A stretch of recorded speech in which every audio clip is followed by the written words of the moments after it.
Então, dessa maneira, o que nós vamos trabalhar é para montar o cálculo da parcela de força de campo, deixando-a na dependência do volume, certo? Trabalharemos aqui então com essa terceira parcela, que vai ser aí o esforço que chamaremos de esforço de campo. Vamos anotar aqui embaixo então. Trabalhando agora com o cálculo do esforço de campo. O esforço de campo nada mais é do que calcular a componente FBX.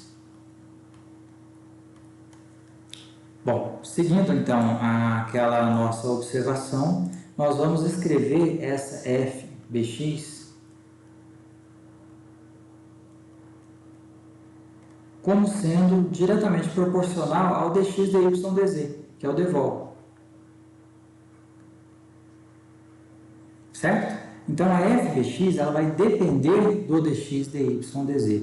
Transformando a proporção numa equação, a nossa FBX ela vai ser, então, igual a uma constante que multiplica o dx dy/dz. Essa constante nós vamos chamar de Bx, tá? Então, vamos dar um nome a ela aqui, ó. Então, FBX ela vai ser igual a essa constante que nós estamos chamando aqui de Bx vezes dx dy/dz. E aí vamos recorrer à velha análise dimensional para tentarmos entender quem é a constante Bx, certo? No sistema internacional, FBX, como sendo uma força, é dada em newtons. Dx dy/dz, como é um volume, é dada em metro cúbico. Então, nós temos um volume dado em metro cúbico. Então, o Bx deverá ter que unidade, pessoal? Newton por metro cúbico, certo? Então, o Bx ele deverá ter essa unidade, Newton por metro cúbico. Ao ser multiplicado pelo volume, metro cúbico vai resultar na força em newtons, certo?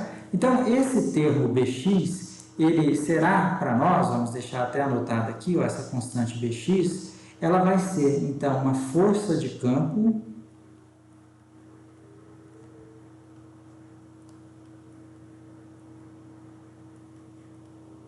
na direção x, tá? Então, especificamente na direção x, aqui aparece o subíndice x, tá? Então, na direção x, em x, mas é uma força de campo em newtons por unidade de volume de fluido, newton por metro cúbico, ela aparece em newton por metro cúbico, tá? Então, ela é uma força de campo por unidade de volume de fluido, portanto, dada em newtons por metro cúbico, tá? Unidade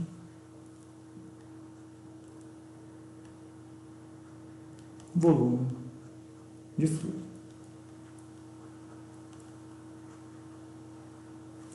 E dependendo do campo que atua sobre a massa de fluido, essa força Bx ela vai ter um valor diferente. Se for um campo eletromagnético, ela vai ter um valor. Se for uma parcela do campo gravitacional, né, um pedaço do campo gravitacional, ela vai ter o valor zero. Porque veja que o campo gravitacional, ele atua na direção vertical, e a direção vertical, ela forma com a direção x, que é a direção horizontal, um ângulo de 0 graus, de 90 graus, tá? Então, veja bem aqui, ó, nós temos aqui a direção x e aqui a direção vertical, a direção z. Então, como a direção z, ela forma com a direção x, que é a direção horizontal, um ângulo de 90 graus, a força de campo na direção z não gera componente na direção x, né? Por exemplo, se fosse na direção z, vamos anotar aqui, ó, se fosse em z,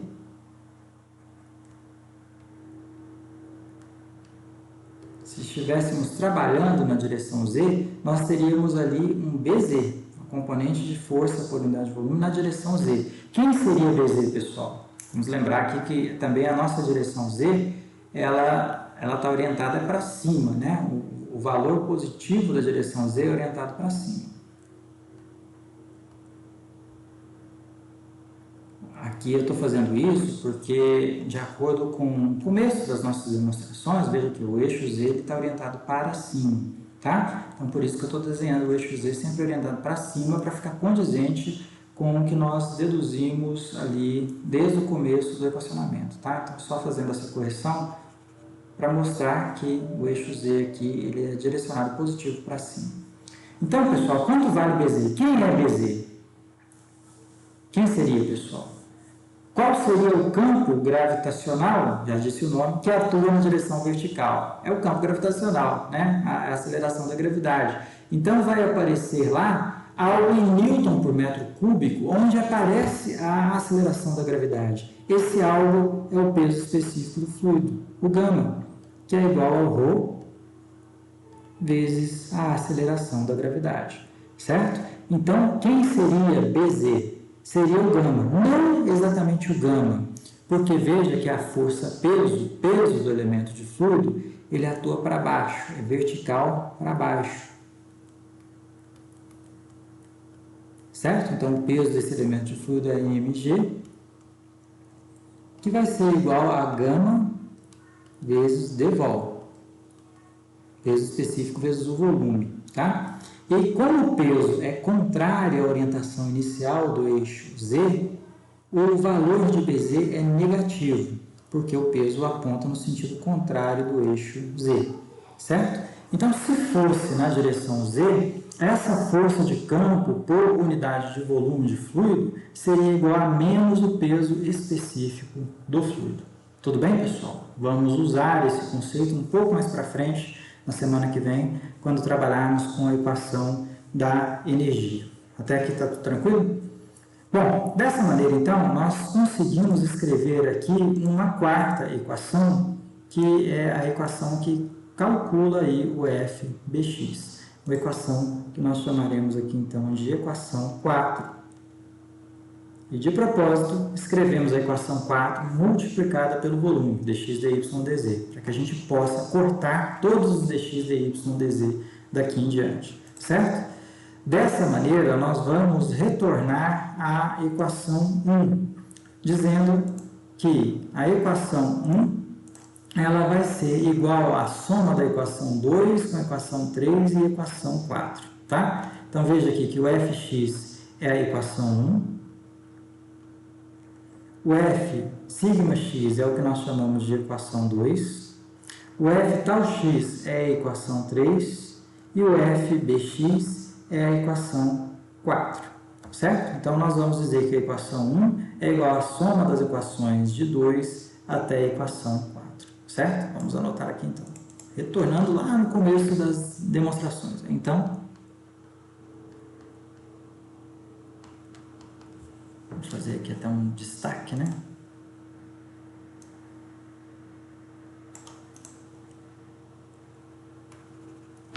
Então, podemos dizer o seguinte, que a equação 1, ela vai ser igual à equação 2, mais a equação 3, mais a equação 4. E quando nós juntarmos essas equações, a equação 1, a equação 3 e a equação 4, os dx, dy, dz vão cortar em todas elas, certo? Então, como aparecerá a nossa equação 1? Vamos voltar aqui. A equação 1, ela vai aparecer como sendo ρ vezes a soma desses produtos das velocidades pelos gradientes mais a variação temporal da velocidade. Eu já vou eliminar aqui o dx, dy, dz, que vai cortar com os outros, tá? Então, essa equação 1, ela vai ficar escrita aqui da seguinte maneira. O que multiplica du dt é a derivada temporal da velocidade mais o du dx mais v du dy mais w du dz. Essa é a equação 1. já com dx, dy, dz cortados, tá? Ela vai ser igual à equação 2. A equação 2 é aquela decorrente dos esforços normais, então vamos verificar aqui, ó, essa equação 2, eu já vou tirar o dx, dy, dz da jogada, porque eles vão cortar, tá? Então vai ficar lá, ó, menos dp dx,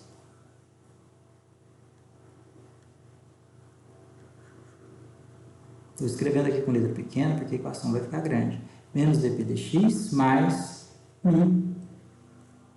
mais a derivada, né, de segunda ordem, d dx de mi du dx. Aquele termo de colisões entre partículas de fluido, né, decorrentes das suas diferenças de velocidades. Então, aqui nós colocamos a equação 2. E vamos adicionar os termos que compõem a equação 3. A equação 3, ela decorre dos esforços de cisalhamento. Essa é a equação 3 aqui. Então, eu vou colocar os termos da equação 3, mas sem os dx, dy, dz. Então, ficará assim, mais d dy mi du dy mais d dz, que multiplica mi du dz. Então, aqui nós adicionamos a equação 3 e, finalmente, adicionaremos a equação 4, a força de campo, mas sem o dx, dy, dz, que será cortado com os outros dx, dy, dz. Então, mais bx. Essa belezinha que nós acabamos de mostrar aí é a equação de quantidade de movimento escrita para a direção x, certo? Então, nós temos aqui essa equação, que é a equação de quantidade de movimento na direção x, né? Então, vamos até anotar aqui embaixo. Ó. Essa aqui é a equação de quantidade de movimento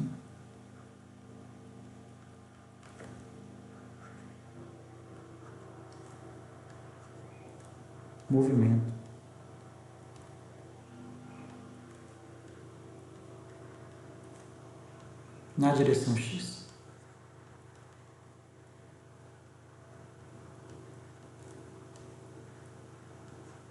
É a aplicação da segunda lei de Newton para calcular especificamente a Fx, a componente de força na direção x, certo?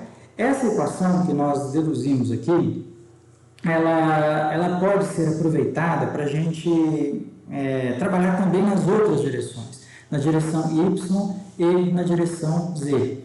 Então, eu vou copiar e colar essa equação para que a gente adapte essa equação para as outras direções. Ah, por que as outras direções? Porque se nós formos lá no começo do problema, né, no começo das nossas demonstrações, no começo da aula de hoje aqui, ó, nós temos aqui a segunda lei de Newton aplicada a fluido.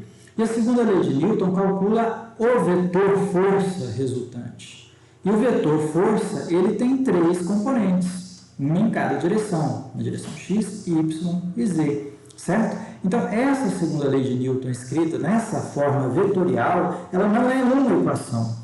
São 3 equações, uma para cada componente direcional dessa força resultante, certo? Então, o que nós fizemos foi apenas escrever a equação para x. Felizmente, com poucas adaptações, nós conseguiremos obter as equações para as outras direções, para a direção y e para a direção z. Então, vou copiar e colar aqui e mostrar para vocês aonde a gente deve fazer essas alterações. Tá? Estou fazendo aqui mais ou menos para ficar alinhado.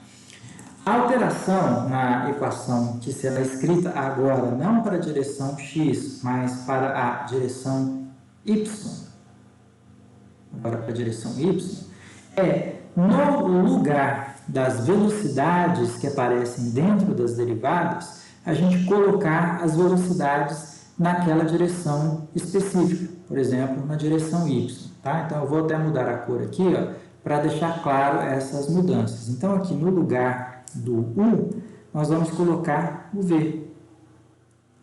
Então, aparece aqui, dv, que é a componente de velocidade na direção y.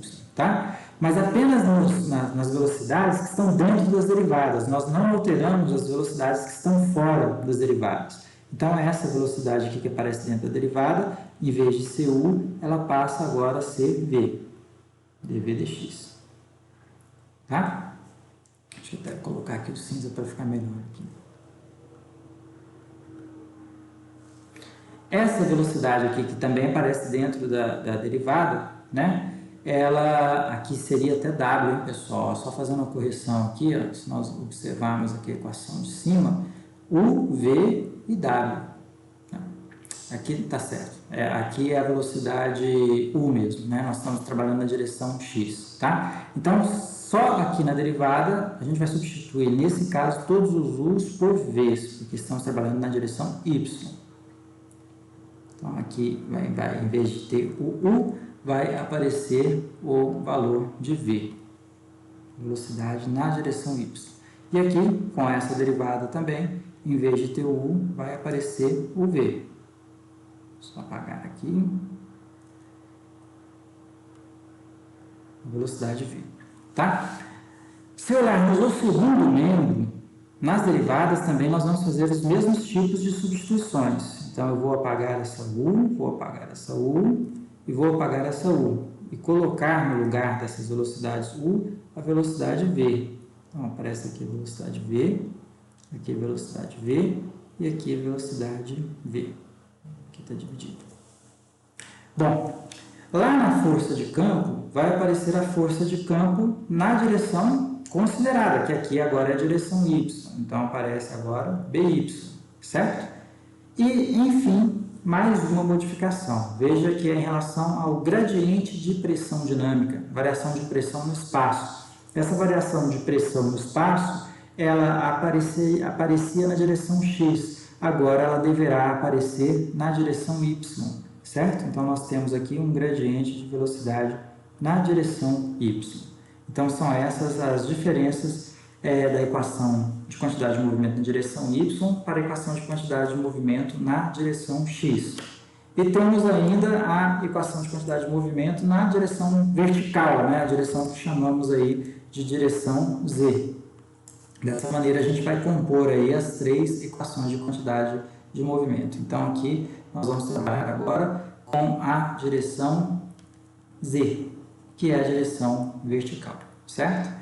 Também a ideia é o mesmo, o princípio é o mesmo. Nós vamos substituir as velocidades que aparecem dentro das derivadas por aquela componente de velocidade naquela direção específica, certo? Então, aqui em vez de aparecer o u, ó, vamos apagar o u, vai aparecer o w. Aqui em vez de u, vai aparecer o w. Aqui em vez de u, também vai aparecer a componente w. Aqui em vez de u, aparecerá a componente w. A mesma coisa aqui. Aqui e aqui.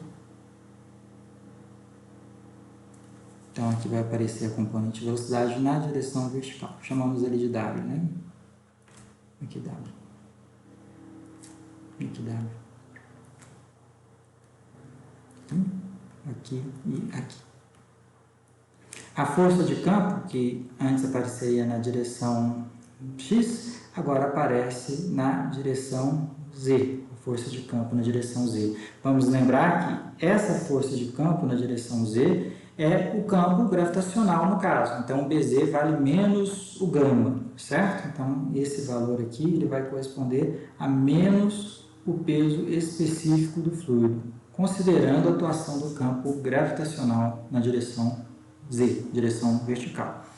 E, para finalizarmos, o gradiente de pressão, ele não é na direção x, e sim na direção vertical, variação de pressão na vertical. Então, nós temos o dP dz, menos dP dz. E dessa maneira, a gente compõe as três equações de quantidade de movimento, que quando são consideradas em conjunto, são também chamadas de equações de Navier-Stokes. Então, eu vou fazer aqui um destaque para elas. Essas três equações de quantidade de movimento aplicada aos fluidos são também chamadas de equações de Navier-Stokes, então, ou equações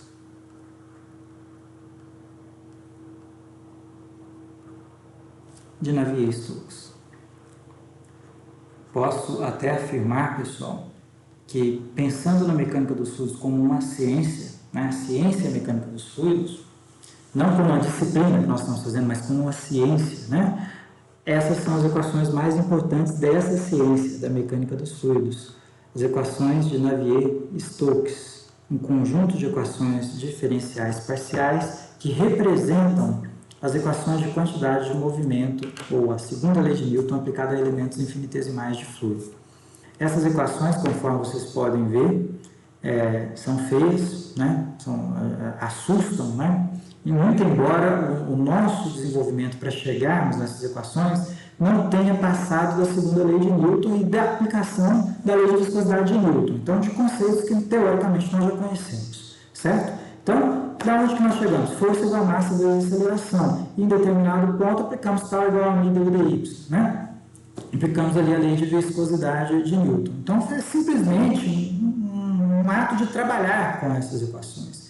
Chegamos nas três equações, que são equações diferenciais parciais, onde as variáveis dependem das três direções do espaço, além de dependerem do tempo, certo? Então, essa equação ela pode expressar a possibilidade das velocidades mudarem com o tempo, ou seja, escoamentos são chamados de transientes, né? Então, conforme a unidade 3, que foi a aula da última aula nossa, né? Nós temos ali a classificação de escoamentos transientes, escoamentos onde as propriedades, as variáveis se alteram com o tempo, e nós temos o termo transiente mostrando a variação das velocidades com o tempo. Então, elas conseguem calcular escoamentos transientes, onde as velocidades mudam com o tempo. Ela consegue também calcular os escoamentos variados, onde as velocidades mudam no espaço. Veja que ela leva em conta mudanças de velocidade no espaço, du dx, du dy, du dz, dv dx, dv dy, e assim por diante. Então, ela leva em consideração essas mudanças de velocidade no espaço, a possibilidade da velocidade mudar no espaço. Ela leva em conta a possibilidade das pressões mudarem no espaço, leva em conta forças de campo, e leva em conta o efeito dissipativo da viscosidade, retardando, dificultando o movimento dos fluidos, certo? Então, se nós observarmos essas três parcelas aqui do segundo membro, que vão aparecer em todas as equações, as parcelas onde aparecem as viscosidades dos fluidos, elas são chamadas de parcelas difusivas ou dissipativas. São elas, as três, que vão representar o efeito de resistência ao movimento, né? É o efeito do escoamento ocorrer, mas vai ocorrer com uma certa resistência, com um atrito, entre aspas, que vai oferecer uma certa resistência à movimentação do fluido. Essas três parcelas, elas vão expressar isso. Então, temos ali um conjunto de equações que também considera as três direções do espaço, né? Então, é uma equação que permite calcular escoamentos tridimensionais, que são os escoamentos reais. Então, ela aborda tudo que pode ter de mais complicado na mecânica dos fluidos. Ela aborda a possibilidade de variações de velocidade e pressão com o tempo, variações de pressão e velocidade no espaço, aborda o efeito de resistência ao movimento dado pela viscosidade do fluido, aborda a eventual presença de forças de campo, sendo que na direção vertical vai aparecer o efeito gravitacional, e ela aborda as três direções do espaço, portanto, aplicadas a escoamentos desde unidimensionais até tridimensionais. Então, ela tem esse aspecto feio, né? Mas ela é forte. Ela é feia, mas é forte, porque ela consegue capturar vários efeitos que são presentes nos escoamentos. Por isso, elas são consideradas as principais equações da ciência mecânica dos fluidos, as equações de Navier-Stokes, certo? Podemos também já prever que essas equações diferenciais parciais não têm solução analítica. Vocês estudaram, por exemplo, no cálculo 2 e 3, algumas equações diferenciais, certo? No cálculo 2 e 3, e ali talvez mais no cálculo 3, vocês trabalharam especificamente com soluções dessas equações diferenciais. Só que ali eram equações diferenciais ordinárias, as EDOs. Vocês viram que muitas EDOs não têm solução analítica. O que é analítica? É você integrar as equações e conseguir isolar as variáveis. Nesse caso, por exemplo, o que seria uma solução analítica? É conseguirmos, por exemplo, isolar as velocidades, isolar o U, tirar o U de dentro de todas as derivadas e isolarmos. Escrevendo U vai ser igual a alguma coisa, a uma equação. E isso nós não conseguimos fazer aqui com essas equações. Assim como lá no cálculo 3, vocês também não conseguiam fazer com muitas variáveis de algumas EDOs, certo? Então, vocês viram no cálculo numérico soluções numéricas de algumas EDOs, de algumas equações diferenciais ordinárias. Apenas para refrescar a memória, o método de Runge-Kutta, um dos métodos nos quais vocês obtêm soluções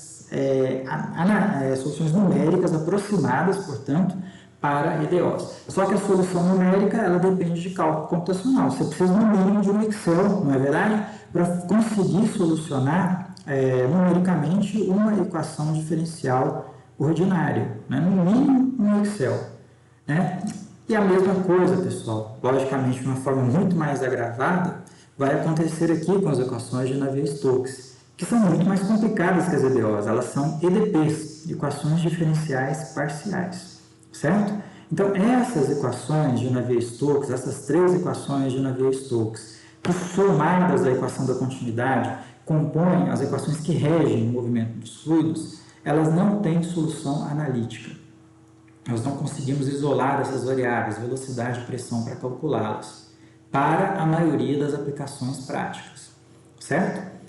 Dentre as aplicações práticas, obviamente, eu incluo as aplicações de problemas de engenharia civil, que são o nosso foco. Nós estamos aqui estudando isso para ter base, para calcular um sistema de bombeamento, para calcular um canal de drenagem urbana, para projetar um canal de navegação, certo? Então, nós estamos aqui com o objetivo de criar essa base de projetos de engenharia civil. E nos nossos problemas de engenharia civil, a maioria dos escoamentos são turbulentos. Vamos relembrar da definição da unidade 3, escoamentos instáveis, com movimentos de alto grau de complexidade, movimentos que são, às vezes, difíceis de prever, certo? Então, nesses exemplos, onde a maioria dos escoamentos que nós trabalhamos na engenharia civil são escoamentos turbulentos, escoamentos com velocidades mais altas, né? Essas equações aí, elas não vão ter solução analítica. A gente não consegue isolar essas variáveis. Apenas para alguns casos muito simples, incluindo alguns escoamentos laminares, escoamentos de baixa velocidade, como escoamentos de lubrificação, por exemplo, né? Essas equações, elas conseguem ter soluções analíticas, mas são esses casos mais simples, mais simplificados, que fogem um pouco daquilo que nós vamos ver na prática na engenharia civil. Dentre essas soluções analíticas, que são trabalhadas integrando essas equações, nós vamos ver uma na aula de sexta-feira, na aula assíncrona de sexta-feira, na próxima aula nossa, certo? Onde nós trabalharemos ali com um exercício que parte da forma diferencial da equação da continuidade e da equação de Navier-Stokes, das equações de Navier-Stokes, para calcular o escoamento dentro de um tubo, dentro de uma tubulação, mas é um escoamento laminar, um escoamento com baixa velocidade. Nesses casos, essas equações têm solução analítica. Fora isso, a solução é numérica, certo? E não é numérica só aqui não, é numérica no mundo inteiro. Essas equações, embora tenham sido deduzidas por volta de 1865, né? Elas até hoje não têm solução analítica, ou seja, para resolver essas equações, nós temos que partir para o cálculo computacional, para o cálculo numérico computacional. Então, elas ficaram muito tempo, obviamente, né, sendo manuseadas apenas matematicamente, mas sem chegar a soluções efetivas para problemas práticos. Elas foram deduzidas em 1865 e os computadores começaram a ser mais popularizados, vamos dizer assim. Vamos pensar, nem tão popularizados, mas mais nos institutos de pesquisa, nas universidades, a partir da década de 1970. E nem estou falando aqui no Brasil, estou falando nos Estados Unidos, onde tinha mais de ponta, né? Estados Unidos, na União Soviética, no caso, né? Então, a partir da década de 1970, é que os computadores passaram a ser utilizados para calcular escoamentos práticos. E sem eles, até hoje, nós não conseguimos calcular escoamentos práticos. Hoje, obviamente, conseguimos resolver essa equação numérica num computador de mesa ou num laptop, dependendo do caso, certo? mas são equações que demandam um processo iterativo muito complexo. Então, há muitas iterações para chegar à solução dessas equações e, não raro, um problema de escoamento vai demorar dias para rodar, principalmente se for colocar esse problema, às vezes, num laptop, né? num computador portátil. Ele pode demorar dias para rodar. Então, o processo de cálculo iterativo é um processo ainda muito extenso. Ainda há muita coisa para se explorar nessas equações que são resolvidas, na sua maioria, de forma numérica, utilizando o cálculo numérico. Certo, pessoal? Então, na aula que vem, nós vamos trabalhar aí com um problema onde nós vamos ver soluções analíticas, uma solução analítica para essas equações, uma das poucas soluções analíticas existentes. A partir da aula, da terça, né, porque também teríamos ali, no caso, um feriado, mas na aula da quarta-feira, nós vamos ver formas de simplificar essa equação, de forma que a gente consiga trabalhar para problemas práticos de engenharia civil, aqueles problemas que eu falei, dimensionamento de canais, de sistema de bombeamento, de instalações prediais. Então, nós vamos partir dessas equações, vamos fazer uma análise de forma a simplificar essas equações, mas de forma que ela possa ser aplicada nos nossos problemas de engenharia civil. Então, a partir da próxima aula, daqui 2 aulas, né, nós temos a aula ainda onde faremos o exercício, depois mais outra. Então, a partir da aula da semana que vem, nós vamos fazer uma transição da formulação diferencial para a formulação integral, que vai ser a formulação que nós mais aplicaremos nos nossos problemas de engenharia civil. Certo, pessoal? Então, nós terminamos aqui essa aula de hoje, tá? Eu vou pedir para que vocês não saiam da sala para que eu possa salvar aí a lista de participantes. Ficou alguma dúvida aqui? Não? Tudo bem? Beleza.